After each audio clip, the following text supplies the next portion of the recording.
Let's go ahead and take you back to that budget battle on Capitol Hill and specifically how it could impact us here in D.C. Mayor Muriel Bowser spoke on Capitol Hill to lawmakers, and here's what she had to say about it. But we are not a federal agency. The District of Columbia raises and spends its own money just like every other state.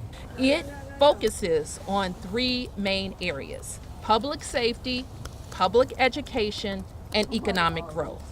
Disrupting those investments won't be good for D.C. or our country.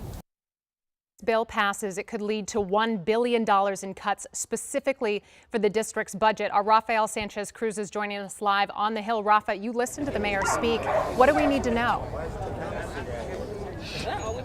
Yeah, Simone, well, I would just want to touch on some highlights that she mentioned. She is in conversations with the White House and also Speaker Mike Johnson regarding the impacts that this would have on D.C. residents. Now, D.C. officials are scrambling tonight. We were told that the chief financial officer has had multiple meetings today, emergency meetings to discuss this. They're really trying to determine where they can make the cuts. And this is, of course, blindsided a lot of our D.C. leaders. So, we've seen the D.C. Council here today, Mayor Muriel Bowser, and of course our delegate in Congress, DC's delegate in Congress, Eleanor Holmes Norton, all together with a unifying message. And earlier today, I want to show you some of the images. We followed 5 council members as they tried to meet with House Speaker Mike Johnson. They requested a 2-minute meeting with one of his staffers, but were denied. Of course, they did not have a meeting set up today. So let's break down what this really means to DC residents. So we've already 6 months into the fiscal year for 2025, and that budget has already been authorized. But if this stopgap federal spending bill moves forward as is,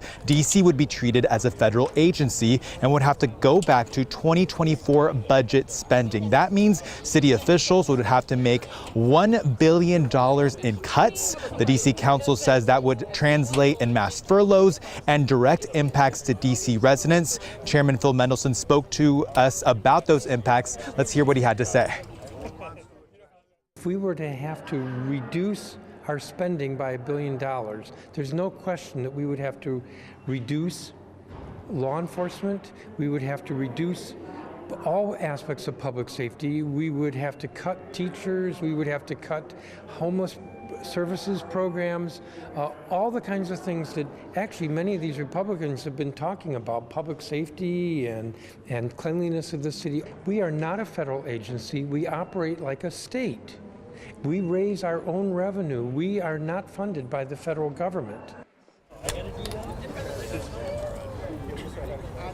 Now, like I mentioned, DC's delegate in Congress, Eleanor Holmes Norton, she's introduced an amendment to actually stop the impact on DC residents. That amendment is actually being discussed in a meeting that started just a couple minutes ago by the Rules Committee here in the House. So there is some hope. But, we asked Mayor Muriel Bowser and several DC leaders if they thought this was an intentional overreach of power. And they essentially said they hope that it's a mistake and that they're able to see some type of change so that these impacts don't go into effect. Again, time is ticking, but there are going to be some moving parts in the next couple minutes and hours. We'll, of course, have updates coming up at 5 and 6 to see how this moves forward here on Capitol Hill. I'm Rafael Sanchez Cruz. Back to you, Simone. If it's not a mistake, it's hard to see how it could be anything other than an overreach, with DC Police Department set to lose $67 million, DC Public Schools $192 million. Rafa, thanks for breaking that down for us.